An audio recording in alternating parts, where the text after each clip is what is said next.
It's early morning at the Mysore Zoo and the beginning of a new day.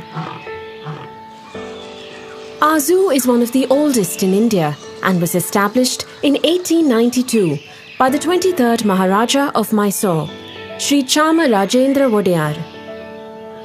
During his time, it occupied just 10 acres of land.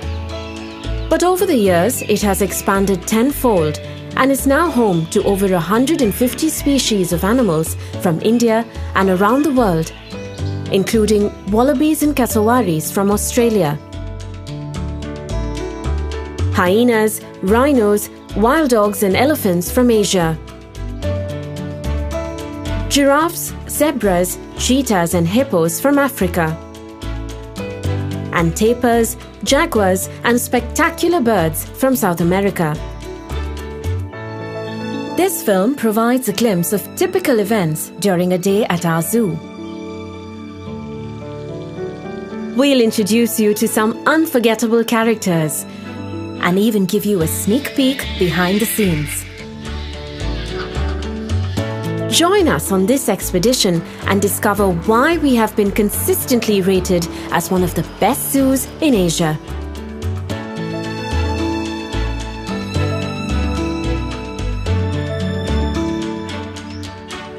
Our zoo is not just renowned for its diverse animal collection, but also for its stately gardens. Designed almost a century ago by the eminent German botanist and garden designer G.H. Krumbagel, these expansive grounds are meticulously maintained to this day. Elegant heritage structures add charm to the gardens, like this bandstand, which was once used to stage music performances. Another historical landmark is the Thandi Sadak or Cool Road, which kept the king shaded as he rode in and out of his nearby summer palace. Today, you can experience both the old world charm of the Maharajas and the excitement of a modern zoo. Set in the heart of Mysore, our zoo is one of the city's main attractions and is visited by over 3 million people every year. On weekends and holidays, the zoo takes on a bustling carnival-like atmosphere with visitors from everywhere. For many of them, a day at our zoo is their first or closest encounter with the marvels of nature.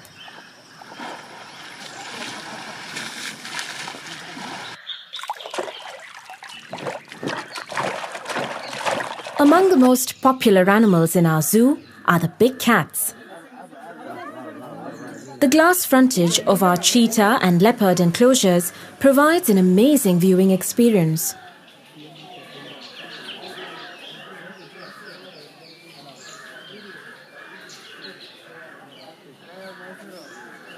Leopards may be the most agile predators, but their cousins next door are truly awe-inspiring.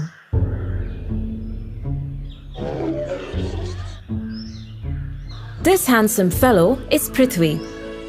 Like most of the tigers in our zoo today, he was born to Manya, our white tigress. Manya herself was born at our zoo in 2005 and has produced many cubs over the years.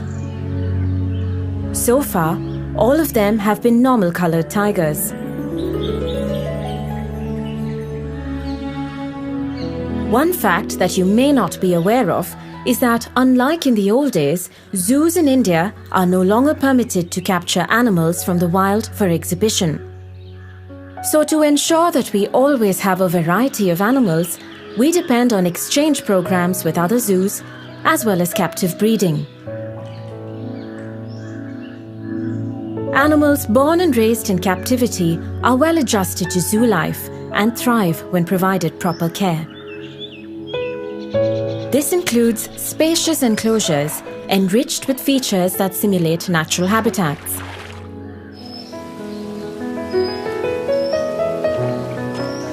Well-designed enclosures not only have aesthetic appeal, but also create a sense of comfort and well-being for the animals.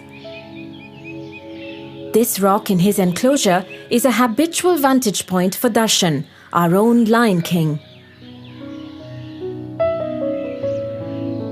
The earthen mound in their enclosure is a favourite spot for our Indian grey wolves. Most of the wolves in this pack were born and raised in our zoo. Here they are at just a few weeks old. Their mother Rani did a great job of raising them to adulthood.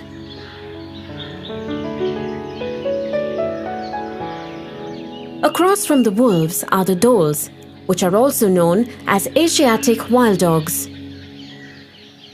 They are smaller than wolves and have a shorter snout.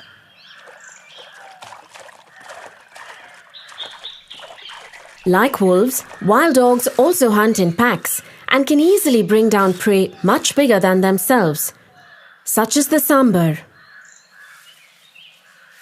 Sambar are fairly common and widely distributed in India's forests. They are the largest deer in Asia, and a stag can weigh 350 kilos or more. Far heavier than the sambar are the gaur, the largest wild cattle in the world.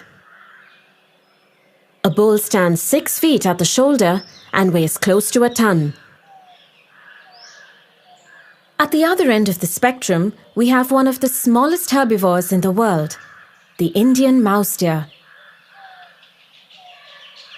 An adult like this one stands just 13 inches tall and weighs a mere 3 kilos.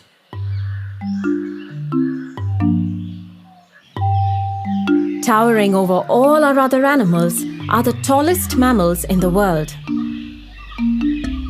A male giraffe can grow over 18 feet tall and weigh more than 2,000 kilos.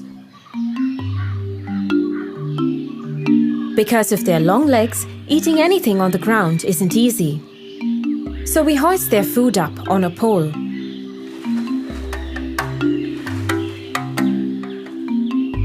A giraffe can extend its tongue by as much as 18 inches. This enables it to pluck leaves high up in the canopy. Most of the giraffes in our collection were born here and continue to breed well. At over 4 tons, the heaviest animal in our zoo is Rambo, our African elephant. Rambo is rarely seen without his faithful sidekick, a yellow-billed egret. The elephant's dung attracts insects, which the egret is quick to snap up.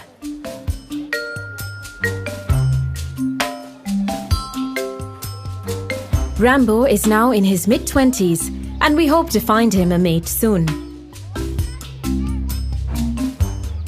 Next to Rambo's enclosure is our herd of Asian elephants. They are extremely fond of water and love to splash around at every opportunity. They are the most pampered animals in our zoo and even have their own shower.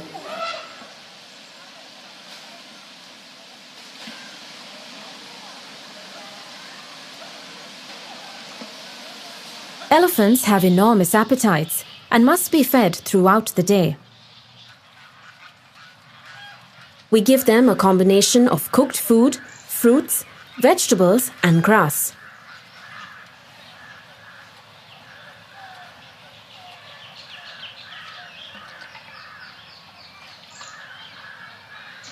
Keeping our animals well-fed and healthy is our top priority, and it's quite an exercise.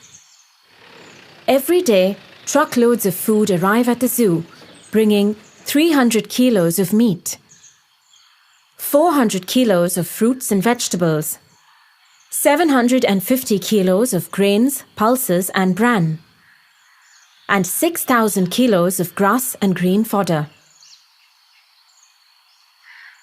Only the freshest and best grade of food is fed to our animals, and all items are subjected to stringent quality checks.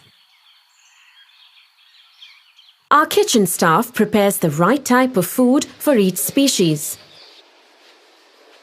It's a race against time every morning, catering to the many hungry mouths waiting for their breakfast.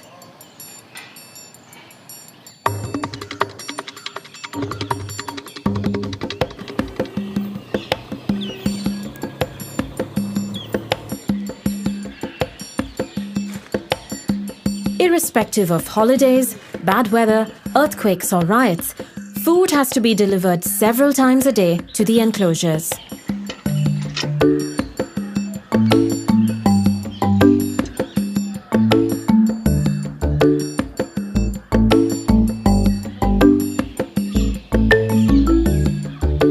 Of course, where there's an abundance of food, uninvited guests are never far behind. Many free-living creatures benefit from the banquets that are spread for our animals. In turn, they add color and gaiety to our zoo.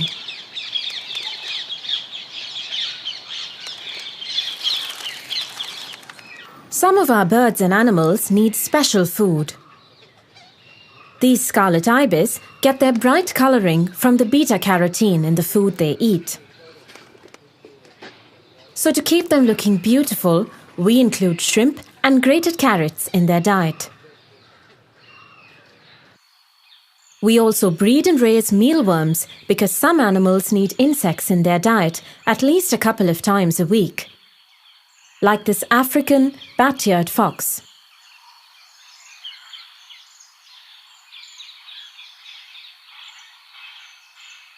We have several species of crocodilians in our collection, and they are fed fish on alternate weeks.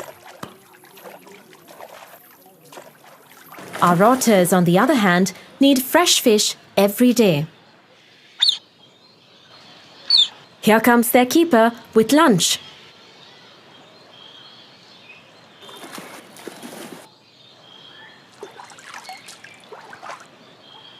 Visitors to our zoo might regard the animals they see as just specimens. But to us, each one is a distinct individual with its own personality. Mason, one of our chimpanzees, likes to wave at his admirers like a music conductor. Abhi, one of our Asian elephants, loves to make his own straw hat. He'll put it on and take it off several times a day.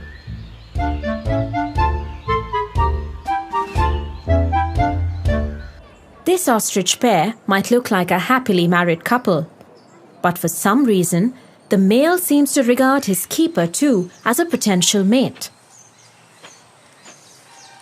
Anytime he's nearby, the male will woo him with an elaborate courtship display.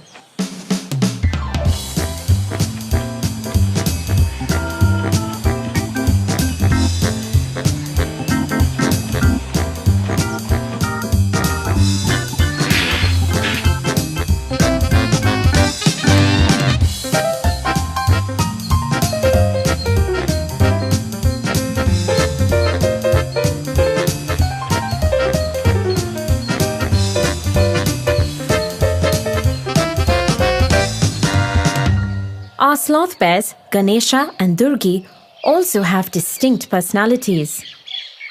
They were raised together as cubs and are very attached to each other. Ganesha is the adventurous one and is always getting up to some mischief. His mate Durgi, on the other hand, likes to take it easy. Whenever Ganesha gets bored, he will cajole the reluctant Durgi into a friendly wrestling match.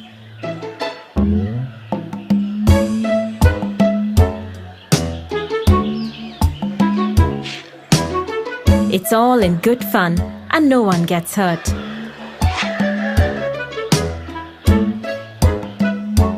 Animals at the zoo can also exhibit a surprising level of intelligence. Using a rock to relieve an itch is nothing unusual. But using a branch as a back scratcher? Now that's clever.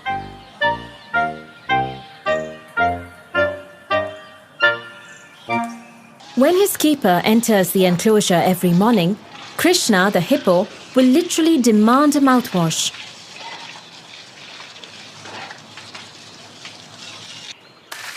Our male Indian rhino, Virat, knows exactly when it's bath time.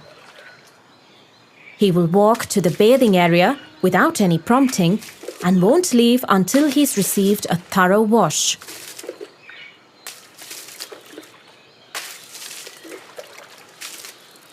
Like Virat, many animals at the zoo develop a close bond with their keepers. But don't be fooled. Only their keeper can get this close.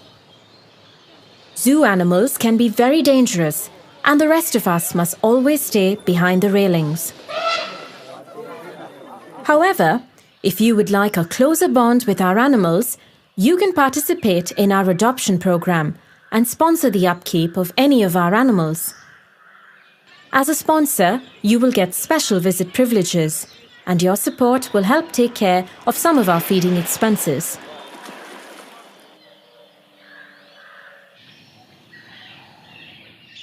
When you see healthy and happy animals at our zoo, it's thanks to the elaborate management protocols we have in place, which are implemented by a staff of nearly 300 people.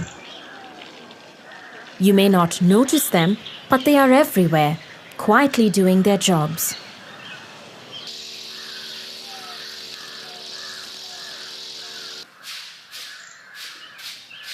Keeping enclosures clean and regularly disinfected forms a large part of every keeper's duties. The main gate and entrances to other sensitive sections also have disinfectant mats to minimize the spread of diseases.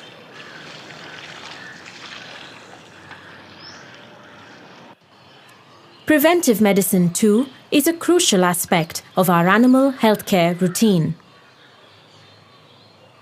Today, our veterinary team is preparing to vaccinate the giraffes against foot and mouth disease. The syringe is loaded into a special gun and then fired into the animal's rump.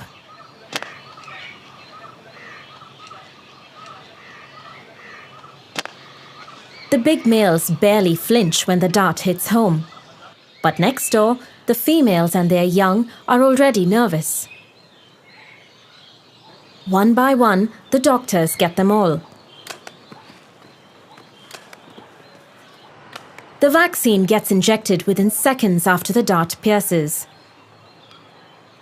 A couple of flicks of the tail and the dart falls off and will be collected by the keeper. Animals can also get affected by ticks and fleas. Today, it is the turn of these Barasingha or swamp deer to receive their periodic treatment for ectoparasites. An organic insect repellent is mixed with water and sprayed in the form of a fine mist as the animals gather to feed. Despite all these precautions, however, animals do get sick sometimes and are treated at our zoo hospital. This sloth bear has been tranquilized and brought in for an X-ray and an ultrasound. Once the doctors diagnose the problem, the animal will be treated and closely monitored. The zoo hospital also houses our animal orphanage. This is Chamundi. She was found abandoned in the wild and sent to us when she was just 6 months old. Her keeper feeds her a special milk formula several times a day. Like all youngsters, Chamundi can be greedy. After gulping down her milk, she will raid her playmate's lunchbox.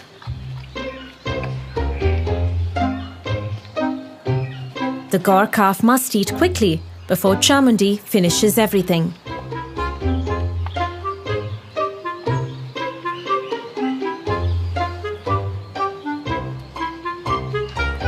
Meanwhile, it's feeding time for the other orphans. Sometimes, Babies born at the zoo are not properly looked after by their mothers and have to be painstakingly hand-raised. These hyena pups are just a few weeks old, but have insatiable appetites. Hey!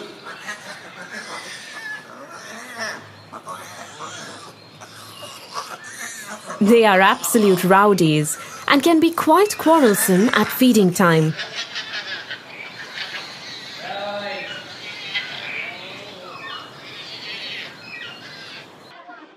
One of our most popular exhibits is our newly redesigned snake house. Here, you can come face to face with the heaviest snake in the world, the green anaconda from South America, or the longest venomous snake, Asia's king cobra. A male like this one can grow to 18 feet in length and raise nearly 1/3 of its body off the ground. Our walk-in aviaries are also popular as they allow visitors to stroll among the birds. The star attractions in this aviary are the black swans.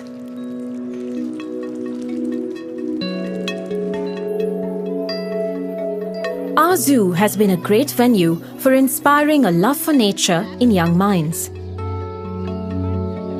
Every year since 1992, about 60 students have been handpicked for a year-long program involving lectures and field visits. The students are taught various aspects of nature conservation, which we hope will instill a lifelong empathy for the natural world. We also pride ourselves as a clean and green zoo and recycle much of the organic waste that is generated.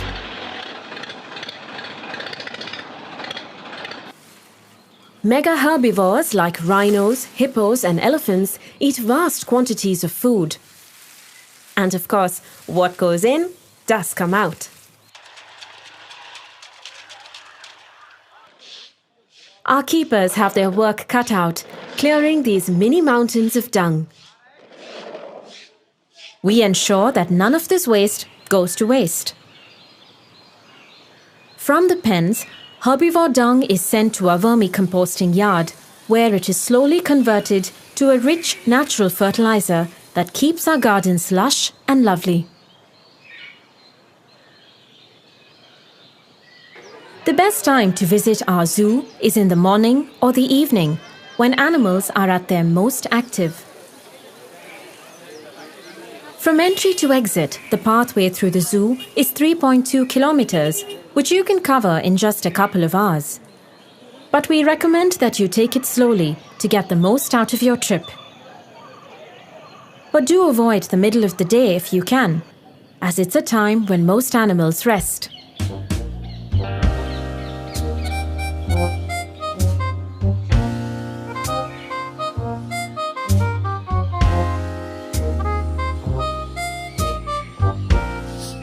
While most visitors come to our zoo to see animals, we also have a great variety of trees from all over the world. Some are as old as the zoo itself.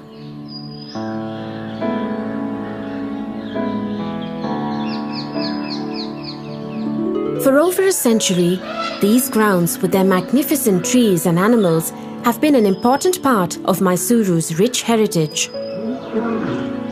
It has been our constant endeavour to provide the best conditions for our animals and to ensure that visitors have a memorable day at our zoo.